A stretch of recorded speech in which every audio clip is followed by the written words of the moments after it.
October 4-ാം തീയതിയിലെ UPSC civil service എക്സാമിന് relevant ആയിട്ടുള്ള കുറച്ച് ടോപ്പിക്കുകളാണ് നമ്മൾ ഡിസ്കസ് ചെയ്യാൻ വേണ്ടി പോകുന്നതായിട്ടുള്ളത്.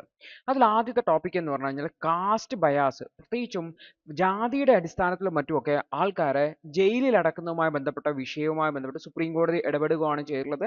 അതായത് ഈ ഒരു സെൻട്രൽ ഗവൺമെന്റും സ്റ്റേറ്റ് ഗവൺമെന്റും ഒക്കെ ജയിലുകൾ കൃത്യമായി പരിശോധിക്കണമെന്നും ജാതിയുടെ അടിസ്ഥാനം ചില ജാതിയിലുള്ള ആൾക്കാരെ പ്രത്യേകിച്ച് ജയിലുകളിൽ അടക്കുന്നത് കൂടുതലാണ്, പ്രത്യേകിച്ചും അൺടച്ചബിലിറ്റിയുടെ ഒരു റിഫ്ലക്ഷൻ ഈ ജയിലുകളിൽ അടക്കുന്നതുമായി ബന്ധപ്പെട്ടുണ്ട് എന്നാണ് സുപ്രീം കോടതിയുടെ ഒബ്സർവേഷൻ വന്നിട്ടുള്ളത്. അപ്പോൾ നമുക്ക് നോക്കാം എന്താണ് ഈ ഒരു വിഷയം എന്നുള്ളത്. അപ്പോൾ സുപ്രീം കോടതി ഈ ഒരു കാസ്റ്റ് ബേസ്ഡ് ആയിട്ടുള്ള ഡിസ്ക്രിമിനേഷൻ, പ്രത്യേകിച്ചും ഇന്ത്യൻ ജയിലുകളിൽ കാസ്റ്റ് ബേസ്ഡ് ആയിട്ടുള്ള ഡിസ്ക്രിമിനേഷനെ കുറിച്ചുള്ള ഒരു വിഷയം അഡ്രസ്സ് ചെയ്യുകയായിരുന്നു.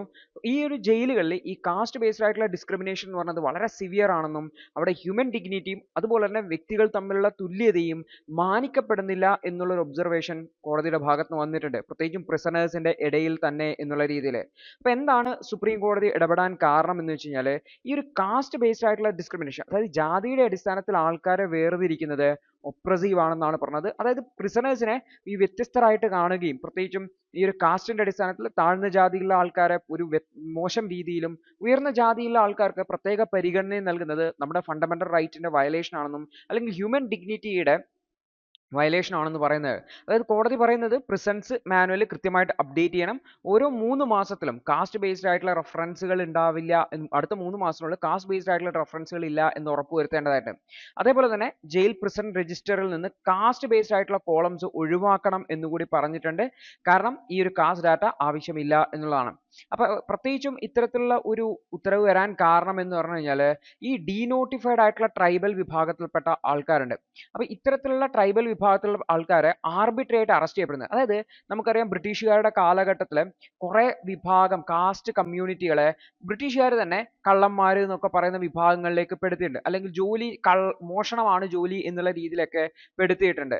അപ്പൊ ഇത്തരം ആ ഒരു പ്രദേശങ്ങളിൽ എന്തെങ്കിലും രീതിയിലുള്ള മോഷണം നടക്കുമ്പോൾ ഇത്തരം ആൾക്കാരെ അല്ലെങ്കിൽ ഈ ഒരു കമ്മ്യൂണിറ്റിയിലെ ആൾക്കാരാണ് മോഷണം നടത്തിയതെന്ന് മുൻകേ അങ്ങ് തീരുമാനിച്ച് അവരുടെ മേലെ അവർ ചെയ്യാത്ത കുറ്റങ്ങളെ അടിച്ചേൽപ്പിക്കുന്ന ഒരു സാഹചര്യം ഉണ്ട്. അത്തരത്തിലുള്ള ഒരു സാഹചര്യത്തെയാണ് ഇവിടെ ഹൈലൈറ്റ് ചെയ്യുന്നത്. ഇപ്പൊ ചീഫ് ജസ്റ്റിസ് ആർട്ടിക്കിൾ 15 ക്ലോസ് 1 പ്രകാരം ഇന്ത്യൻ ഭരണഘടനയിലെ ഫണ്ടമെന്റൽ റൈറ്റ്സ് പ്രകാരം പറഞ്ഞു, ഇന്ത്യയിലെ എല്ലാ പൗരന്മാർക്കും റൈറ്റ് അഗെയിൻസ്റ്റ് ഡിസ്ക്രിമിനേഷൻ ഉണ്ട്, വേർതിരിവിനെതിരെയുള്ള അവകാശമുണ്ട്.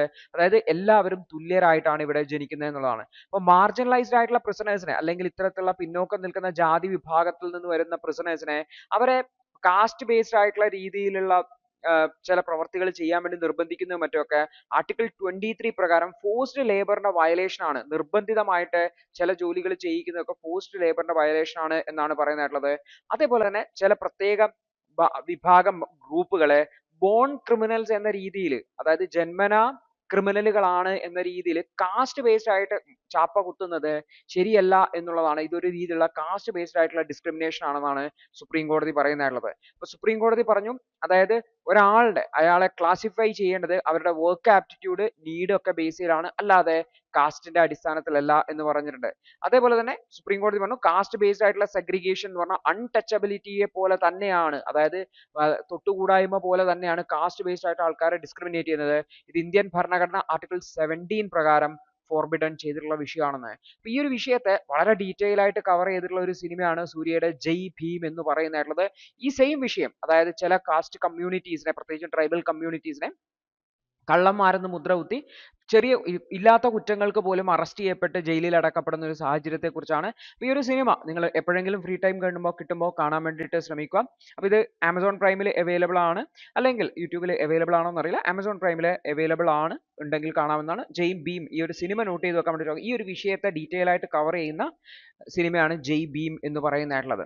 അടുത്തത് ഗർബ എന്ന് പറയുന്ന ഡാൻസുമായി ബന്ധപ്പെട്ടാണ്. ഗർബ ഡാൻസിന്റെ ഒരു ഫോട്ടോയാണ് വന്നിരിക്കുന്നത്. അപ്പൊ എന്താണ് ഗർബ ഡാൻസ്, അതിന്റെ ഡീറ്റെയിൽസ് എന്താണെന്ന് നോക്കാം. ഗർബ എന്ന് പറഞ്ഞു കഴിഞ്ഞാൽ ഗുജറാത്തി ഫോക്ക് ഡാൻസ് ആണ്. അപ്പൊ ഇത് പ്രധാനമായിട്ടും നവരാത്രി സമയത്ത് 9 ഡേ ഹിന്ദു ഫെസ്റ്റിവൽ ആണ് നവരാത്രി എന്ന് പറയുന്നത്. ഈ നവരാത്രി സമയത്താണ് ഈ ഒരു ഗർബ ഡാൻസ് പെർഫോം ചെയ്യുന്നതായിട്ടുള്ളത്. ഇപ്പൊ സർക്കുലർ പാറ്റേണിൽ നടുവിൽ ഒരു ലാമ്പോ അല്ലെങ്കിൽ ഗോഡസ് ദുർഗാ ദേവിയുടെ ഒരു ഇമേജോ വെച്ചിട്ട് അതിന് ചുറ്റുമായിട്ടാണ് ഡാൻസ് ചെയ്യുന്നത്. പെർഫോമർ പ്രൈമർലി ബൈ വുമൺ ആണ്, പക്ഷെ പുരുഷന്മാരും കുട്ടികളും ഒക്കെ പാർട്ടിസിപ്പേറ്റ് ചെയ്യാറുണ്ട് എന്ന് കൂടി ഓർത്ത് വെക്കാം. അപ്പോൾ വളരെ കളർഫുൾ ആയിട്ടുള്ള ഡ്രസ്സൊക്കെ ധരിച്ചിട്ട് ഗുജറാത്തി ക്ലോത്തിങ് ധരിച്ചിട്ടാണ് ഭരിക്കുന്നതായിട്ടുള്ളത്. അതിനെയാണ് ചനിയ ചോലി അതുപോലെ തന്നെ ഗാഗ്ര ചോലി എന്ന രീതിയിലൊക്കെ ഈ ഒരു ഡ്രസ്സിങ്ങിനെ വിളിക്കുന്നത് എന്ന് കൂടി ഓർത്തു വെക്കണം.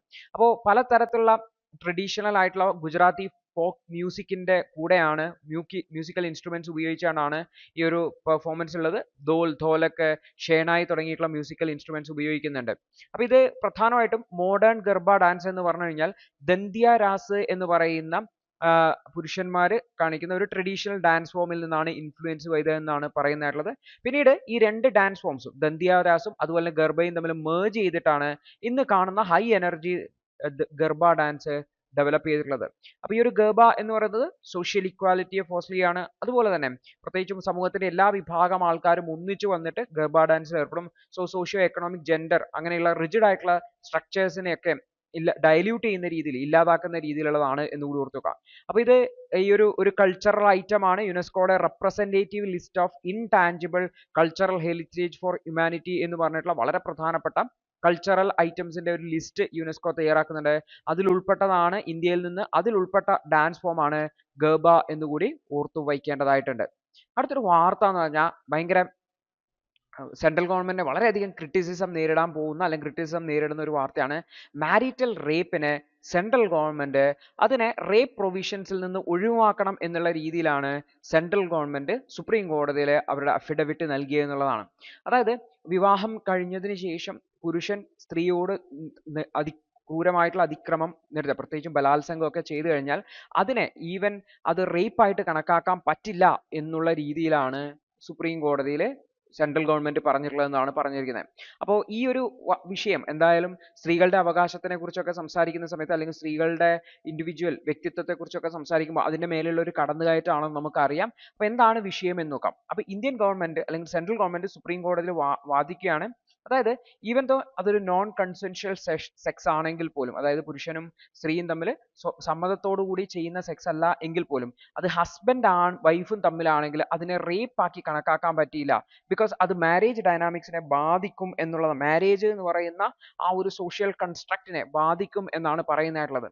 അപ്പോൾ ഈ ഒരു കാര്യം നമ്മുടെ കറണ്ട് സെക്ഷൻ IPCയുടെ സെക്ഷനിൽ നിന്ന് അത് നോൺ കൺസെൻഷ്യൽ സെക്സ് എന്ന് പറയുന്നത്, വൈഫുമായിട്ടുള്ള നോൺ കൺസെൻഷ്യൽ, വൈഫിന്റെ സമ്മതത്തോടു കൂടി ഇല്ലാത്ത സെക്സ് എന്ന് പറയുന്നത് അതിനെ റേപ്പ് ആക്കി കണക്കാക്കാൻ പറ്റില്ല എന്നുള്ള രീതിയിലാണ് സെൻട്രൽ ഗവൺമെന്റ് പറയുന്നതായിട്ടുള്ളത്. അപ്പോൾ സെൻട്രൽ ഗവൺമെന്റ് പറയുന്നത് വെച്ചാൽ ഹസ്ബൻഡും വൈഫും തമ്മിലുള്ള ബന്ധം വളരെ സ്പെഷ്യൽ ആണെന്നും അതുകൊണ്ട് തന്നെ മറ്റ് റിലേഷൻഷിപ്പിൽ നിന്നൊക്കെ വളരെ വ്യത്യസ്തമായിട്ട് ഇതിനെ ട്രീറ്റ് ചെയ്യണം എന്ന രീതിയിലൊക്കെയാണ് സെൻട്രൽ ഗവൺമെന്റ് വാദിക്കുന്നതായിട്ടുള്ളത്. ഇത് ഒരു പ്രത്യേകിച്ചും ഇന്ന് ഒരു മോഡേണൈസ്ഡ് ആയിട്ടുള്ള വേൾഡിൽ വ്യക്തികളുടെ സ്വാതന്ത്ര്യത്തെ കുറിച്ച് സംസാരിക്കുന്ന ഒരു ലോകത്ത് ഒരിക്കലും അംഗീകരിക്കാൻ പറ്റാത്ത രീതിയിലുള്ള വാദങ്ങളാണ് സെൻട്രൽ ഗവൺമെന്റിന്റെ ഭാഗത്ത് ഉണ്ടായത് എന്ന് നമുക്ക് കാണാൻ പറ്റും.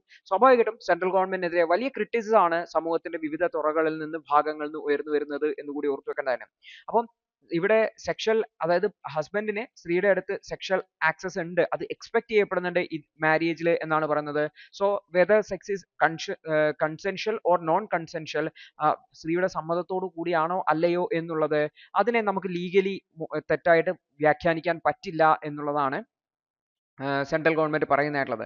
അപ്പോൾ ആക്ച്വലി സെൻട്രൽ ഗവൺമെന്റ് അക്നോളജ് ചെയ്യാണ് സ്ത്രീകളുടെ കൺസെന്റിനെ പ്രൊട്ടക്ട് ചെയ്യേണ്ടതായിട്ടുണ്ട്. ബട്ട് ഈ ഹസ്ബൻഡ്സിന്റെ റൈറ്റ്സിനെ കൂടിയും കണക്കാക്കേണ്ടതാണ് എന്നുള്ളൊരു വാദമാണ് സെൻട്രൽ ഗവൺമെന്റ് കൊണ്ടുവന്നിട്ടുള്ളത്. അപ്പം ഇവിടെ ഇത്തരത്തിലുള്ള ഒരു വാദം സെൻട്രൽ ഗവൺമെന്റിന്റെ ഭാഗത്ത് വന്നത് ഈ ഒരു മാരേജ് എന്ന് പറയുന്ന സോഷ്യൽ നോമിനെ വളരെയധികം പ്രൊട്ടക്ട് ചെയ്യുന്നതിന് വേണ്ടിയിട്ടുള്ള, ആ ഒരു സോഷ്യൽ നോമിനെ പ്രൊട്ടക്ട് ചെയ്യുക, അതിനെ പവിത്രമായി സൂക്ഷിക്കുന്നതിന് വേണ്ടിയിട്ടുള്ള, അല്ലെങ്കിൽ അതിൻ്റെതായിട്ടുള്ള ഒരു പവിത്രത നൽകുന്നതിന് വേണ്ടിയിട്ടുള്ള ഒരു ഓർത്തഡോക്സ് കൺസെപ്റ്റിൽ നിന്നാണെന്ന് നമുക്ക് പറയാൻ വേണ്ടി പറ്റും. ഒരിക്കലും നമുക്ക് മോഡേൺ ലോകത്ത് അല്ലെങ്കിൽ സ്ത്രീകളുടെ അവകാശത്തെ കുറിച്ച് പറയുമ്പോൾ അവളെ ഉപദ്രവിക്കുന്നതിന് തുല്യമായതിനെ ഒരിക്കലും അംഗീകരിക്കാൻ പറ്റില്ല. അൾട്ടിമേറ്റ്ലി ഇതിന് ഒരുപാട് ക്രിറ്റിസിസം വരും. നമുക്ക് ഏതായാലും വരും ദിവസങ്ങളിൽ ഇതിന്റെ എഡിറ്റോറിയലുകൾ കാണാൻ വേണ്ടി പറ്റും, കൂടുതൽ ഡീറ്റെയിൽസ് നമുക്ക് മനസ്സിലാക്കാൻ വേണ്ടി പറ്റും എന്നുകൂടി ഓർത്ത് വയ്ക്കേണ്ടതായിട്ടുണ്ട്. അടുത്തൊരു വാർത്ത എന്ന് വെച്ചാൽ ഈ ഒരു ഇലക്ഷൻ കമ്മീഷൻ ഓഫ് ഇന്ത്യ ഒരു പാർട്ടി സ്പ്ലിറ്റ് ആയി. അപ്പൊ ഇലക്ഷൻ കമ്മീഷൻ ഓഫ് ഇന്ത്യ അതിൽ ഏത് പാർട്ടിയാണ്, ഈ ഒരു പാർട്ടി ഉണ്ട്, പാർട്ടി രണ്ടായിട്ട് സ്പ്ലിറ്റ് ആയി. അപ്പൊ ഇതിൽ ഇവരുടെ ചിഹ്നം എന്ന് പറയുന്നത് ഇപ്പൊ ചക്രം ആണ് ഇവരുടെ ചിഹ്നം എന്ന് വെച്ചോ. അപ്പൊ ഇതിൽ ആർക്കാണ് ചക്രം ചിഹ്നത്തിന് അർഹതയുള്ളത്? രണ്ടുപേരും പറയും നമ്മളാണ് ഒറിജിനൽ പാർട്ടി എന്നല്ലേ. അപ്പൊ എങ്ങനെയാണ് ഈ ഒരു സ്പ്ലിറ്റിനെ election commission of India handle ചെയ്യുന്നതെന്നാണ് നമ്മൾ നോക്കാൻ വേണ്ടി പോകുന്നതായിട്ടുള്ളത്. അപ്പൊ നമുക്ക് നോക്കാം എന്താണെന്നുള്ളത്. ദി ഹിന്ദുവിന്റെ ഇന്നത്തെ വിശകലനം കണ്ടതിന് നന്ദി. നിങ്ങൾക്ക് ഇത് സഹായകരമായെന്ന് വിശ്വസിക്കുന്നു. ഇന്നത്തെ ബാക്കിയുള്ള വാർത്തകളുടെ വിശകലനത്തിനു വേണ്ടി ഞങ്ങളുടെ ന്യൂസ് അനാലിസിസ് ക്ലാസ്സിൽ ജോയിൻ ചെയ്ത് പഠിക്കാവുന്നതാണ്. ഒരു മാസം വെറും 159 രൂപയ്ക്ക് നിങ്ങളുടെ UPSC തയ്യാറെടുപ്പിന് ആവശ്യമായ എല്ലാ പ്രധാന വിശദാംശങ്ങളും ഉൾക്കൊള്ളുന്ന ഒരു സമഗ്രമായ ന്യൂസ് അനാലിസിസ് നിങ്ങൾക്ക് മലയാളത്തിൽ ലഭിക്കും. കൂടാതെ സിവിൽ സർവീസിനു വേണ്ടിയുള്ള ജനറൽ സ്റ്റഡീസ് ക്ലാസുകൾ കൂടി മലയാളത്തിൽ മനസ്സിലാക്കി പഠിക്കാൻ ഞങ്ങളുടെ ലേണേഴ്സ് അൺലിമിറ്റഡ് ക്ലാസ്സിൽ ജോയിൻ ചെയ്യാം. മാസം വെറും 1500 രൂപയ്ക്ക്.